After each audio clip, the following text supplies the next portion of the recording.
Hindi religion ang problema, pero hindi rin 'to ang sagot. May isang maling akala na hanggang ngayon dala-dala ng maraming tao sa pananampalataya nila.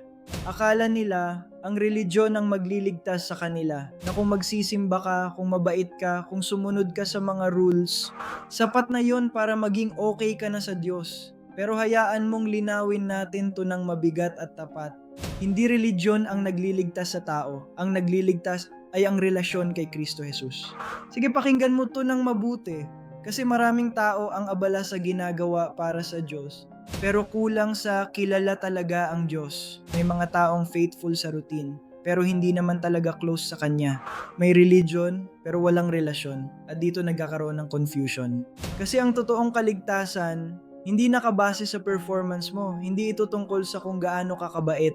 Hindi rin ito tungkol sa kung gaano ka ka-religious. Kasi kung doon nakabase ang kaligtasan, walang aabot. Lahat tayo may pagkukulang, lahat tayo nagkakasala, lahat tayo nangangailangan ng grasya.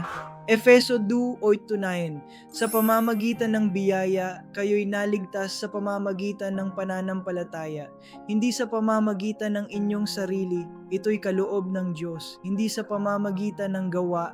Ibig sabihin, hindi mo pwedeng i-earn ang kaligtasan, hindi mo siya pwedeng bilhin, hindi mo siya pwedeng paghirapan, hindi mo siya pwedeng i-religious lang. Ang kaligtasan ay regalo. Pero ito ang mas malalim na tanong. Kung regalo siya, tinanggap mo ba talaga si Kristo? Kasi maraming tao ang alam ang religion tungkol kay Jesus, pero hindi naman talaga kilala si Jesus mismo. Alam nila ang rules, pero hindi nila alam ang relasyon. Alam nila ang mga ritual, pero hindi nila nararanasan ang pagbabago ng puso. At dito nagiging malinaw, ang Diyos hindi lang naghahanap ng mabuting religion, ang Diyos naghahanap ng pusong babalik sa Kanya. 1:7-3, ang buhay na walang hanggan ay makilala kanila, ang iisang tunay na Diyos at si Hesukristo na iyong sinugo.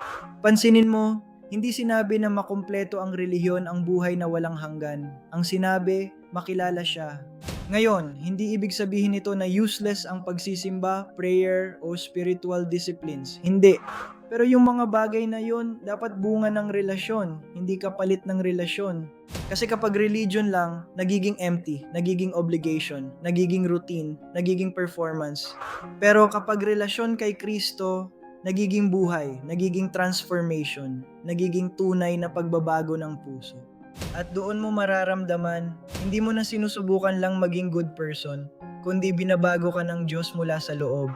Kung ngayon nararamdaman mo na parang religious ka pero empty pa rin, baka hindi ka tinatawag ng Diyos sa mas maraming rules. Baka tinatawag ka niya sa mas malalim na relasyon. Hindi siya distant na Diyos, hindi siya checklist na Diyos. Siya ay Ama na gustong makilala ka.